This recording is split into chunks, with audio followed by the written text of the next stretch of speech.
guys. Wanted to come in from work, go live for a few minutes. I've never been live before, but for those of you who don't know, I manage a liquor store here in Philadelphia, Mississippi, where I live. And I know a lot of people are wondering, I didn't even know there was a Philadelphia, Mississippi. Unfortunately, there is one. There is one. I watched this guy last night. I think his name is Andrew Kahn. This guy, he's pretty funny, man. You guys should definitely go check him out. Give him some support. His jokes are adult jokes. It's not really for kids. There's a lot of bad language, and it's good comedy. And if anybody does watch this, just know that my name is Bama Boy 601. That's my name on my YouTube channel. And for anybody who is interested in my channel, I just want to give you a rundown of things to come. So one thing there is to come is that like I said, for those who don't know, I manage a liquor store 12 hours a day, 6 days a week. And the thing is that it's kind of hard working 12 hours a day to find content for everybody. So yeah, I'm just trying to figure it out, so just let me know. If there's anything you want to see from me, my wife, my son, and my family on YouTube, just let us know. We'll try our best to do it, and if we can't do it, we're going to let you know that we can't do it. I'm sorry, guys, there's a lot of sun coming through this window, but it's time to put on my sunglasses. I love these things. They're freaking awesome. They are freaking awesome. Got the little blue box. Tell me what you think of them. Oh yeah. Now we're going somewhere. Now we're ready. But yeah. For those of you who don't know, excuse me, I have said it in earlier videos that I've put out on YouTube that this liquor store here where I'm working, it used to be a bigger part of one store. I mean, it used to be just one big store, but they took one corner of the building, shut it, blocked it all the way off, and came all the way back with it. And pretty much that's what we had to do in order to make this place a liquor store. Bottom line is, we just had a lot of space there that was going to waste. And so, if those of you who are not familiar with the oil field, that's what kind of work that I used to do.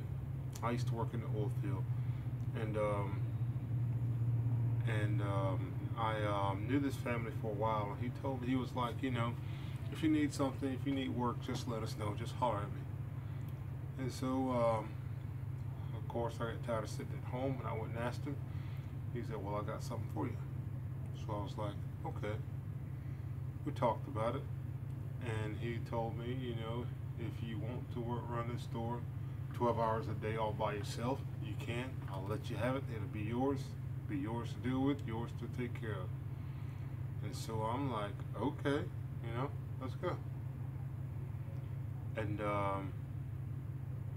so since right about May, might have been March of this year, I've been working here ever since.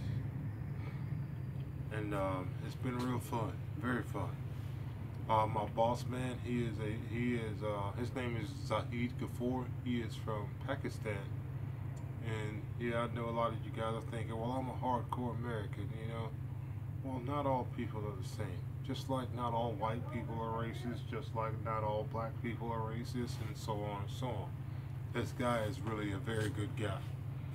And his wife, his two boys, and his two boys are in college, and his daughter is like 13, 12 or 13 or so, and she is in middle school or whatever it is now. And his sons are some of the coolest guys you'd ever want to meet. But somebody needs to give me some views on here now. But just remember, you guys, not all people are the same. Before you judge that book by its cover, why don't you open a page or two and read it? Just like before judging a person by their cover, why don't you walk up to them and ask them, "Hey, sir, how you doing today?" All right, and now I want to get on a touchy subject. This is a very touchy subject. I'm gonna take it here. I'm going to talk about Stephen Paddock, the Las Vegas shooter from Jason Aldean's concert.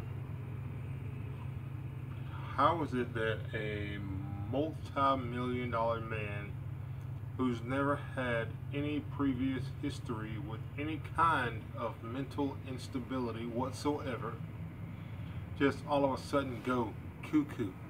You know, whatever you want to call it. You don't know what I think? I think that's bullshit. That's exactly what I think about it. For the simple fact is, his brother was the closest person to him.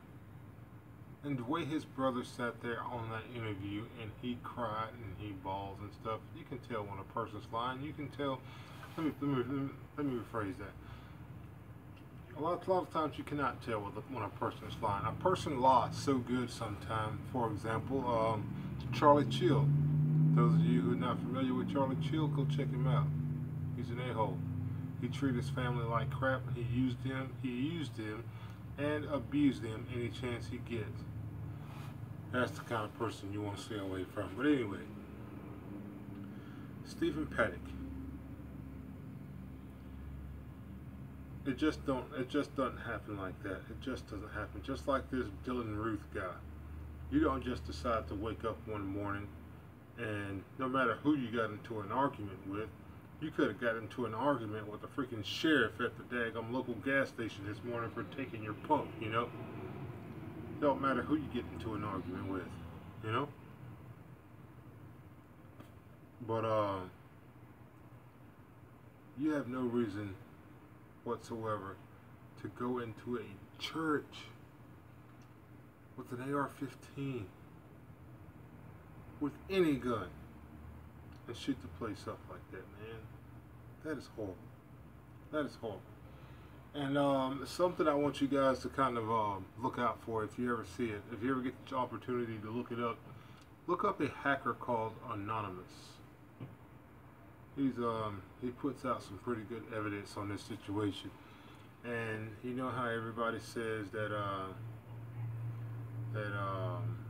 the government hide all this stuff and blah blah blah. Well, Anonymous has pretty substantial proof that Stephen Paddock worked for the government. He was working with some cartel people coming out of Phoenix, Arizona, and they got wind of him working for the FBI.